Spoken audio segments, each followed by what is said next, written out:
তেল মাখিয়ে ওটা পরিষ্কার করে তারপর রং করতে বসলাম।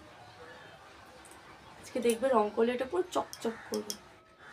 ও বাই দ্য ওয়ে, আজকে কিন্তু শিবরাত্রির সাথে সাথে আরও একটা স্পেশাল ডে আছে। আজ আমাদের অ্যানিভার্সারি। দেখা যাক কারণ মনে থাকে কি না। আপাতত কাউকে কিছু বলিনি, আর আজ তো কিছু করতেও পারবো না, কারণ এই যে শিবরাত্রি। আর এই যে মা বারবার চিল্লাচ্ছে আলতাটা পর, আলতাটা পর, তাই ফাইনালি আলতাটা পরতেই বসে গেছি। আর আলতা পরে নিয়ে একটু বাজারের দিকে চলে গেছিলাম, কিছু কেনাকাটি করার ছিল। তা যেতে যেতে দেখি আমার এই খুদে ননদ, তোমরা সরস্বতী পুজোতেও দেখেছিলে, ও খেলনাবাটি খেলছিল বসে বসে।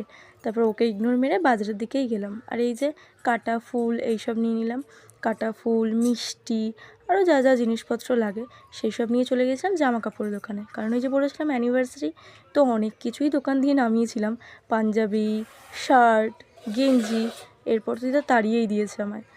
আর এই যে মা দেখে এসে রেডি হচ্ছে, আর তারপর পুজোর জোগাড় করতে বসে গেছে। আর কী কী